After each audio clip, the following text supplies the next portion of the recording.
नमस्कार। आज हम बात करेंगे प्रतिभा सेतु की, जो यूपीएससी के द्वारा हाल ही में लॉन्च किया गया है। जी हाँ, प्रतिभा सेतु ये वास्तव में उन एस्पिरेंट के लिए मील का पत्थर साबित होगा जो कुछ चंद नंबर से मार्किंग से रह जाते हैं। मतलब हम भली भांति जानते हैं कि यूपीएससी 3 फेज में पूरा होता है। पहले बच्चा प्रीलिम्स की तैयारी करता है, प्रीलिम्स पास करता है, उसके बाद मेंस निकालता है और मेंस के बाद इंटरव्यू। जो बच्चा तीनों फेज को पूरा कर लेता है वो तो मेरिट लिस्ट में शामिल हो जाता है, मेरिट लिस्ट में आ जाता है, यूपीएससी उसका क्लियर माना जाता है। लेकिन बहुत से ऐसे स्टूडेंट हैं जो प्रीलिम्स को पास कर लेते हैं, जो मेंस निकाल लेते हैं, इंटरव्यू में शामिल होते हैं, लेकिन फाइनल लिस्ट में उनका नाम नहीं आता। मतलब कुछ चंद नंबरों से वो पीछे रह जाते हैं। अब ऐसे स्टूडेंट जो होते हैं वो कुछ चंद नंबरों से पिछड़ जाते हैं, तो इसका मतलब ये तो नहीं है कि ऐसे स्टूडेंट जो है वो बिल्कुल उनको जीरो मान लिया जाए। मतलब मान लीजिए, कल्पना कीजिए कि आपके 10 में से 8 नंबर आए और मेरे 10 में से 7 नंबर आए, या 7.5 नंबर आए, पौने 8 नंबर आए, तो बहुत पीछे, बहुत ज्यादा गैप तो हम दोनों के बीच में नहीं रहा ना। तो ऐसे स्टूडेंट को फिर से वापस से 1 साल के लिए तैयारी करनी पड़ेगी। फिर वो प्री निकालेगा, फिर वो मेंस में आएगा, फिर वो इंटरव्यू में जाएगा। पता नहीं, कई बार उसका प्री रह जाएगा, कई बार उसका मेंस रह जाएगा, दूसरी बार वो इंटरव्यू में जा पाए या नहीं जा पाए। तो इसी चीज को ध्यान में रखते हुए सरकार ने ये लॉन्च किया है, प्रतिभा नामक जो सेतु है। ये सेतु मूल रूप से एस्पिरेंट के साथ में और नियोक्ता, मतलब जो कंपनियां हैं, इन दोनों के बीच में एक सेतु का काम करेगा, मतलब एक ब्रिज का काम करेगा। ठीक है, प्रतिभा सेतु इसका नाम है। मूल रूप से यदि हम इसके प्रतिभा की पूरी इसकी तह में जाने की कोशिश करें तो इसका पूरा नाम प्रतिभा, एक एक अक्षर के आधार पर, एक एक वर्णमाला के आधार पर यदि हम देखें तो professional resource talent integration bridge for hiring aspirant. अर्थात मूल रूप से एस्पिरेंट को हायरिंग करने के लिए ये एक ब्रिज का काम करेगा। मतलब ऐसी संस्थाएं जो ऐसे स्टूडेंट को लेना चाहेंगी जिनसे, मतलब जो मेन में जिन रह गए, अर्थात इंटरव्यू में जिनका नंबर नहीं आया, इंटरव्यू में जो पास नहीं हो पाए, ऐसे स्टूडेंट जो वास्तव में टैलेंटेड है, ऐसे स्टूडेंट को, मतलब ऐसे एस्पिरेंट को, ऐसे लोगों को, ऐसे शिक्षार्थियों को, आप कुछ भी नाम दीजिए उनको, ऐसे लोगों को अगर कोई कंपनियां हायर करना चाहे, चाहे वो सरकार की कंपनी है या अलग अलग जो भी कंपनी है जिनका वर्णन हम आगे करेंगे, आज के सेशन में हम बात करेंगे, तो उन लोगों के बीच में एक ब्रिज का काम करेगा मूल रूप से। ठीक है, पहले ऐसा नहीं है कि पहले इसका नाम, मतलब पहले ये नहीं था, पहले भी ये था। मतलब इसको पब्लिक डिस्क्लोजर स्कीम के नाम से हम जानते थे और लगभग 2018 से स्कीम चालू है। ठीक है, पब्लिक डिस्क्लोजर स्कीम, पीडीएस के नाम से पहले हम इसको जानते थे यहाँ। मतलब तो कुल मिला के 2018 से काम कर रही है ये संस्था। लेकिन अब इसको नए रूप में मतलब लॉन्च किया है। तो मूल रूप से अब इसको नए रूप में लॉन्च करने के बाद में, मतलब इसमें लगभग 8 संस्थाओं को, 8 सर्विसेज को जोड़ दिया गया है। तो स्टूडेंट के लिए मूल रूप से एक बेहतर काम करेगा। अब इसमें कौन कौन से एग्जाम को कवर किया गया है? लगभग अभी इसमें 8 को शामिल किया है, धीरे धीरे इसमें और जोड़ते रहेंगे। स्क्रीन पर आपके सामने 8 संस्थाएं हैं, मतलब इनका नाम देख लीजिए मूल रूप से। जैसे सिविल सर्विस एग्जामिनेशन को इसमें शामिल किया गया है, जिसकी हम मूल रूप से चर्चा करते हैं। इंडियन फॉरेस्ट सर्विस को हम इसमें शामिल किया गया है। सेंट्रल आर्med पुलिस फोर्स को इसमें शामिल किया गया, जिसको हम एसीएस के नाम से जानते हैं। इंजीनियरिंग सर्विस इसमें है, शामिल है। ठीक है, कंबाइंड जियो साइंटिस्ट एग्जामिनेशन है, सीडीएस एग्जामिनेशन है, इंडियन इकोनॉमिक सर्विस है, इंडियन स्टैटिक सर्विस एग्जामिनेशन है, कंबाइंड मेडिकल सर्विस है। इन सारी की सारी सर्विस को इसमें शामिल किया गया है। मतलब ये परीक्षा जो शिक्षार्थी देगा, ठीक है, और वो फाइनल एग्जाम क्लियर नहीं कर पाता, यानी इंटरव्यू तक अगर वो रह जाता है, उसके बाद में जो शेष रह जाते हैं उसकी हम चर्चा कर रहे हैं। ठीक है, तो ऐसे इन एग्जाम में बैठने वाले स्टूडेंट्स को इसमें मूल रूप से शामिल किया जाता है। पहले हम एक बार क्लियर कर चुके हैं, फिर मैं एक बार बता देता हूं।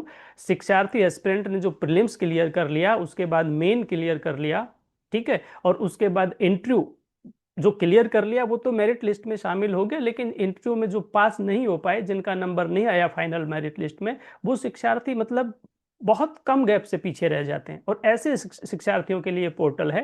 ठीक है, इन सारी सर्विस को इसमें शामिल किया गया है। मूल रूप से उन ऐसे शिक्षार्थी जो शामिल नहीं हो पाए, जैसे मान लीजिए हम 2024 के आंकड़े की हम बात करें तो लगभग 13 लाख से के थोड़े से ज्यादा स्टूडेंट एस्पिरेंट इसमें बैठे थे। ठीक है, और बहुत कम लास्ट में यदि हम बात करें तो लगभग 2800 के आसपास लोगों ने इंटरव्यू दिया था यहाँ पर। ठीक है, 13.5 लाख में, 13.25 लाख में, 13 लाख समथिंग में, 4000 के आसपास में, मतलब मूल रूप से इसमें 2800 से थोड़े से ज्यादा एस्पिरेंट मतलब इंटरव्यू दिया यहाँ पर। और उसके बाद में फाइनल सिलेक्शन जब होता है 2024 में, तो 1009 अर्थात 1009 लोगों का सिलेक्शन होता है। तो 2800 और 1009 के बीच में जो शिक्षार्थी, जो एस्पिरेंट रह गए, ठीक है, ये लोग वास्तव में क्रीम थे, ये लोग सर्विस के हकदार थे, लेकिन किसी कारणवश से या फिर जो भी कोई कारण रहा उसके कारण से मतलब ये रह गए। फाइनल आप भली बात ही जानते हैं, तो वहां तो नंबर जो होता है वहां पर पॉइंटों का खेल होता है। तो कुछ पॉइंट से अगर एस्पिरेंट रह जाता है वहां पर, इसका मतलब कहीं ना कहीं वो दावेदार तो था उस चीज के। ठीक है। तो ऐसे लोगों का जो डेटा है इस प्रतिभा पोर्टल पर सरकार के द्वारा जारी किया जाएगा, लेकिन ये बिल्कुल विशेष रूप से ध्यान रखने की बात है। बहुत से शिक्षार्थी कहते हैं कि भाई अगर मैं नहीं चाहूं तो मेरा डेटा उपलब्ध करवाएंगे, नहीं, वो बिल्कुल आपकी परमिशन से होगा। जब आपका एग्जाम फॉर्म भरवाया जाता है उसमें भी आपको टिक करना होता है, और उसके बाद में भी जो प्रोसेस अगर बाद में हम शामिल होना चाहते हैं उसमें, तो भी आपकी सहमति के बिना नहीं होगा वो काम, निश्चित रूप से आपकी सहमति से ही होता है यहाँ पर। ठीक है। तो इन सर्विस को इसमें मूल रूप से शामिल किया गया है। इन सारी सर्विसेज में बैठने वाले जो शिक्षार्थी हैं, फाइनल लिस्ट में अगर उनका नाम नहीं आता, पिछड़ जाते हैं कुछ चंद नंबरों से वहां पर, तो इनका पूरा डेटा जो है इस पोर्टल पर रहेगा। ठीक है। कुछ सर्विस ऐसी हैं जिनमें इनको शामिल नहीं किया गया यहाँ पर। ठीक है। जैसे जिसकी हम चर्चा करते हैं वो एग्जाम करवाती है तो यूपीएससी है, लेकिन जैसे एनडीए का एग्जाम है, ठीक है, जैसे एनए एग्जामिनेशन है, ठीक है, सीबीआई को डीएसपी आदि जो भी है, सीआईएसएफ का एसी है, एसओ एसटेनो, ये कुछ एग्जाम है जिनको शामिल इसमें नहीं किया गया यहाँ पर। ठीक है। सरकार की कुछ अपनी गाइडलाइन, कुछ अपनी नीतियां होती है, तो इस रूप से इसमें इसको शामिल नहीं किया गया। तो ये विशेष रूप से आपको ध्यान रखना है। अभी इन 8 सर्विस को इसमें शामिल किया गया है, उसके बाद में ये जो सर्विस है इसमें इसको कैटेगरी में, इस क्राइटेरिया में इसको नहीं लिया गया। आगे धीरे धीरे परिस्थितियां चेंज होती रहेंगी और धीरे धीरे उसको शामिल किया जाता रहेगा। ठीक है। अब सवाल पैदा होता है कि ऐसे लोगों का डेटा इस पे उपलब्ध हो गया यहाँ पर, अब उस वो डेटा कैसे एक्सेस करेगा, कौन उसको एक्सेस करेगा यहाँ पर। ठीक है। तो इसके लिए भी सरकार ने अलग से गाइडलाइन जारी की है और पूरा इसमें वर्णन किया गया यहाँ पर। ये जो विजिबिलिटी इसकी जो है, इसमें मिनिस्ट्रीज मतलब इसमें शामिल हो सकती है, पीएसयू इसमें जो प्राइवेट सेक्टर इसमें शामिल हो सकते हैं, ऑटोनोमस बॉडी जो होती है वो अपना रजिस्ट्रेशन कर सकते हैं, प्राइवेट ऑर्गेनाइजेशन जो है वो इसमें अपना रजिस्ट्रेशन कर सकते हैं। कुल मिलाकर के मतलब अगर जैसे कोई कोई कॉरपोरेट जो है आइडेंटिफिकेशन नंबर उनके पास अगर है, सीआईएन नंबर अपना, हाँ लगभग सबके पास ही होता है यहाँ पर, इन नंबरों को डाल करके, इन नंबरों के आधार पर वो अपना रजिस्ट्रेशन करेंगे, और जैसे ही अपना रजिस्ट्रेशन इस पोर्टल पर करेंगे, जब आप पोर्टल पर जाएंगे तो ये सारी चीज़ें आपको दिख जाएंगी। जैसे ये लोग अपना रजिस्ट्रेशन उस पर करेंगे, ये मिनिस्ट्री चाहे है, चाहे सरकार की चीज़ें हैं, चाहे वो मैंने बताया प्राइवेट सेक्टर के लोग हैं, ऑटोनोमस बॉडी है, प्राइवेट ऑर्गेनाइजेशन है, ये सब लोग जो है अपना इस पोर्टल के ऊपर रजिस्ट्रेशन करेंगे, और जैसे ही अपना रजिस्ट्रेशन का पूरा प्रोसेस होगा उसके बाद में इनको पूरी लिस्ट जो है ऐसे एस्पिरेंट की लिस्ट इनके सामने आ जाएगी। बाकायदा उनकी पूरी डिटेल होगी, पूरी डिग्रियाँ होंगी, कितने नंबर आए, कब क्या किया इन्होंने, पूरा फ़ोन नंबर होगा, पूरा ईमेल होगा, यानी पूरा सेक्शन इनका उसमें दिख जाएगा। तो नियोक्ता अपने आधार पर उनको किस तरह का एस्पिरेंट चाहिए, किस तरह के लोग चाहिए, ठीक है, उसके डेटा को देख करके और वो लोग उससे संपर्क करेंगे, और निश्चित रूप से उन लोगों को फायदा होगा। तो स्टूडेंट के लिए तो मूल रूप से मील का पत्थर साबित हो गया। मान लीजिए बहुत से ऐसे शिक्षार्थी हैं जिनका फाइनल अटेम्प्ट है, मतलब जो भी, ठीक है, या तो उनके अटेम्प्ट पूरे हो गए या उनकी एज पूरी हो गई, अब दोबारा अगले साल के लिए वो तैयार नहीं है, वो दे ही नहीं पाएंगे, वो वैलिड ही नहीं, क्वालिफाई नहीं कर पाएंगे इस एज के लिए, कहीं ना कहीं क्राइटेरिया को, तो उनके लिए तो बहुत अच्छी चीज़ है।